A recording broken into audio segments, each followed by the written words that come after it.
हाय मैत्रिणींनो, श्री महालक्ष्मी टेक्सटाईलमध्ये पुन्हा एकदा नवीन तुमच्यासाठी साडी घेऊन आलेली आहे। साडी बघा खूप सुंदर आहे, चेक्स मध्ये आहे आणि बॉर्डरही खूप सुंदर आहे। तुम्ही पाहू शकता त्याच्यामध्ये कलर्सही खूप छान आहेत आणि कलर कॉम्बिनेशन त्यांनी खूप सुंदर असं बनवलेलं आहे। कापड खूप सॉफ्ट आहे। ही साडी तुम्ही डेली वेअर वापरू शकता, पार्टी फंक्शन साठी वापरू शकता। त्याच्यामध्ये कलर पाहून घ्या। ज्यांना कोणाला ही साडी हवी असेल त्यांनी स्क्रीनशॉट काढून आपल्या व्हॉट्सअप नंबरवर बुकिंग करावी। कलर्स पहा, खूप सुंदर असे कलर्स आहेत।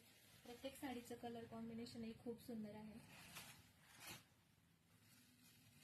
हा रेड कलर आहे आणि त्याला ग्रीनचं कॉम्बिनेशन आहे। प्रत्येक साडीमध्ये कलर कॉम्बिनेशन युनिक आहे। तुम्ही पटकन पाहू शकता आणि स्क्रीनशॉट घ्या। सगळे रनिंग कलर्स आहेत।